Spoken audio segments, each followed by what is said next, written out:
রাজ্যের তৈরি বিল রাজ্যপাল রাষ্ট্রপতিকে পাঠালে সেই বিল নিয়ে রাষ্ট্রপতিকে 3 মাসের মধ্যে সিদ্ধান্ত নিতে হবে। রাষ্ট্রপতি এর অন্যথা করলে রাজ্য আদালতের দ্বারস্থ হতে পারবে, নির্দেশ সুপ্রিম কোর্টের। আর এই নির্দেশকেই প্রতিবাদ জানালেন ভারতের উপরাষ্ট্রপতি জগদীপ ধনকর। সুপ্রিম নির্দেশ অমান্য করলে আদালতের দ্বারস্থ হতে পারবে রাজ্য, এমনটি কিন্তু সুপ্রিম কোর্টের তরফ থেকে স্পষ্টতই নির্দেশ দেওয়া হয়েছে। আর কি বলা হয়েছে দেশের শীর্ষ আদালতের তরফে এই নিয়ে আরো বিস্তারিত জানবো। পীযূষ কান্তি নাগ আমাদের সঙ্গে সরাসরি রয়েছেন প্রতিনিধি। পীযূষ, দেখো, তামিলনাড়ু এবং তামিলনাড়ুর রাজ্যপালের সঙ্গে যে সংঘাত, সেই সংঘাত সুপ্রিম কোর্ট পর্যন্ত গড়িয়েছিল এবং তামিলনাড়ু সরকারের যে আইন বা অনুমোদন পেতে বিলম্ব হচ্ছে রাষ্ট্রপতি এবং রাজ্যপালের কাছ থেকে, সেই বিষয়টি যখন সুপ্রিম কোর্টের নজরে আসে তখন সুপ্রিম কোর্ট পরিষ্কার জানায় যে রাজ্যপাল এবং রাষ্ট্রপতিকে 3 মাসের মধ্যে অনুমোদন দিতে হবে। যদি তারা অনুমোদন না দেন তাহলে সেক্ষেত্রে কেন্দ্র এবং রাজ্যপাল এবং রাষ্ট্রপতিকে তার কারণ দর্শাতে হবে।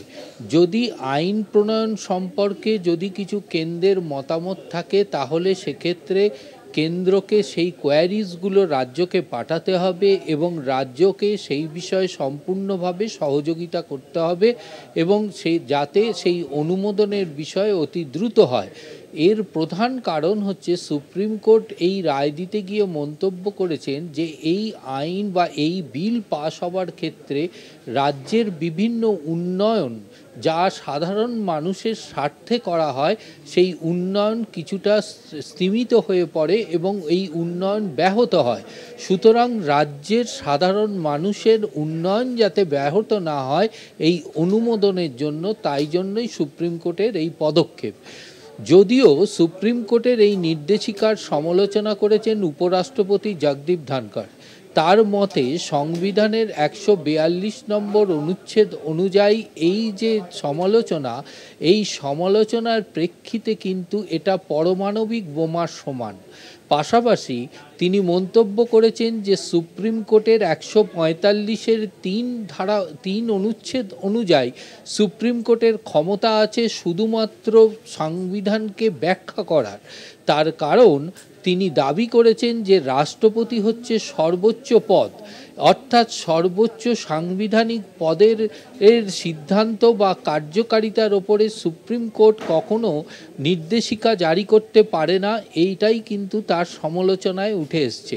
ফলে এই উপরাষ্ট্রপতি জগদীপ ধনকরের যে মন্তব্য এবং পাশাপাশি সুপ্রিম কোর্ট সম্পর্কে যে মন্তব্য, দুটিই সাংবিধানিক স্তম্ভ। অর্থাৎ উপরাষ্ট্রপতি যেমন সাংবিধানিক পদ হোল্ড করেন, তিনি যখন একজন সাংবিধানিক স্তম্ভের বিষয়ে তিনি যখন সমালোচনা করছেন, তাতে কিন্তু সাধারণ মানুষ দ্বিধায় পড়েছে। কারণ এখানে একজন সাংবিধানিক পদে আসীন সংবিধানের স্তম্ভ সম্পর্কে সমালোচনা করছেন, তাহলে প্রশ্ন উঠছে যে সুপ্রিম কোর্ট কি তাহলে কোনোভাবেই রাষ্ট্রপতির বিরুদ্ধে কোনো নির্দেশিকা জারি করতে পারে না? এই নিয়ে কিন্তু চর্চা চলছে এবং বিভিন্ন সোশ্যাল মিডিয়ায় এই নিয়ে বিভিন্নভাবে বিতর্কিত মন্তব্য হচ্ছে, যেমন উপরাষ্ট্রপতির মন্তব্যের প্রেক্ষিতে, আবার সুপ্রিম কোর্টের মন্তব্যের প্রেক্ষিতে। ফলে এই যে সুপ্রিম কোর্ট সম্পর্কে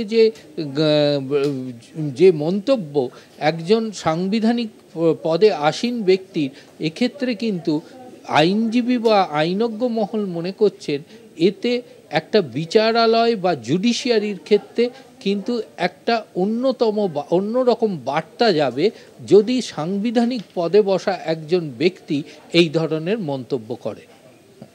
ধন্যবাদ। এতক্ষণ সরাসরি নিউজরুম থেকে আমাদের সঙ্গে ছিলেন